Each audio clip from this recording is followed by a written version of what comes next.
ꯅꯨꯡꯉꯥꯏꯈ꯭ꯔꯕ ꯅꯨꯃꯤꯠ ꯑꯁꯤꯗ ꯄꯥꯡꯊꯣꯛꯆꯔꯤꯕꯁꯤ Pangal Students Organisation PSO Manipur ꯈꯥꯛꯁꯤꯅ ꯆꯠꯊꯗꯨꯅ ꯂꯥꯛꯄ Iftar Party ngasiga pangthokkhre taragi nipan subani aikoina matam sangna ing sok isinga ni nipan dagi leptana Manipur sida apam kaya Iftar Party sai ni pangthokkhre maramni asigumba Ramzan tha si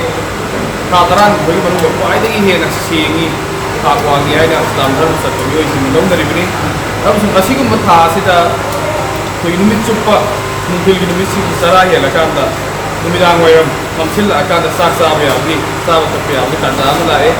so numit chuppa sara hela ro kana sa ta ya wi asi ni tanda sa ti magul lai yana koi dharma sina law sa ko loy na si bi matik magul lai ko sa si mo koi manipuri lai me riba singmi tammi ano puro khudinggi ai ko asi ko Iftar Party si ko saru ya bi ka Manipur sida apun sabta mo problem ki da mai ko adu ki thimma da ko Iftar Party si sindabani amasung ngasi Iftar Party si mai le na thumdani ko si ai ko laiminari ko khudinggi ka si Manipur sida matam sang na san thikna ko na ninjing da ko ko matam dagi shanti leina amaga ni sana na direct ko si Manipur na si sattana wakata na si Manipur na si ko sattana ing da palam da mo na ba ko ko min si se ko again loina na ai barakta ingol om na ban ngai na da ba kai ko kar na iya na ba asibo ko sa kudi pagsi ken ko min na kanda adok min na kanda lamdam ma sina koi kudi amaga no si sana ba apun bagi sabta mam saga ta kanda tung boina tung gi asara yo Manipur mo oina si ha bi si ba si ta ko ki si mai le na bi so mai pe de kam dage aroi bada haidani badi ngasi Iftar Party si mai le na hojik matam sang na koi piar le ngak le ro matung da ulan da game na mai ko semle semi ba game na sida Manipur da le ba mi khar da ki horo pirang na si khar sati le ne na koi semle ko game na ni aduna semle ko game na sida le ko santi se positive ko na matik cha na yan da koi ki milit ke da le mi sen now sik IDP sen sai mai ma kai da na ba ya ko ni si semi yo na thum da ge ro na toman mafam kaya da Manipur da sida nungai na tabo patna bagi photo kaya le musing asi so malim lenga asina kamsana settle to na lamdam sina injik pa di Manipur mo hin bada tabang da matik sana la kum tabang no bio ha sem bi so me gai dei ai de suba min India ki ko yakai ga ko phong thang ko na tre ai ko sinau sing ai ko kunai sti ai ko na kan si ngasi alna ai ko amukona apang putu Lilong ki turi sing kai da ko ai samo yo le sing yu na mi thawang mo jing da ai pung da ai samo ata gora ba di da ai ni se ko masani o kun da Lilong cha mai sa pa adu ko matem pangi ai mau ki sa zo mo le sa ta ko matem pangi tamye yu bi chak ta mo si le to ko matem pangi so sam pu da ku ki pai ti to no so ko matem pangi na ga ku ki gi su matem pangi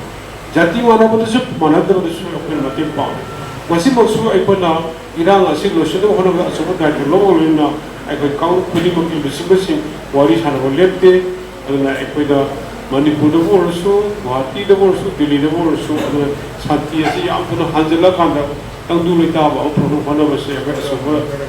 dari terlalu ni, kepung ina, hanya ki Ramzan malam dah aku na 15, 16, 17 cita aku na Lilong ki village 60-70 kilometer ke adu na veterinary agriculture awareness program ka upang to kalam re adu Ramzan manu sindadi kitang mo supa daroi hana khan bodagi di akoina iftar ene tawasi hada de plan to kan to pori tanjab loge adu khana ge adu rena akoi punna himina to mer pitti ya pitto adu akoi safat pogi pibum sida ya nakta ragal le pose maro kan da akoi idom to ge ba ase ngasi de hakong na putta pong khang to ba ya na awa putto bondo le le pose ya no te akoi praja sing simban to na photo to ba wari ta hum la hum khang ba sipom la hum khang ba adu amu ba ain chine mandra ko akoi dharma jati kaulo to masit thiba ya bi se masik mai to koi matam ne ko ki de le bin si ha bi se hajani ni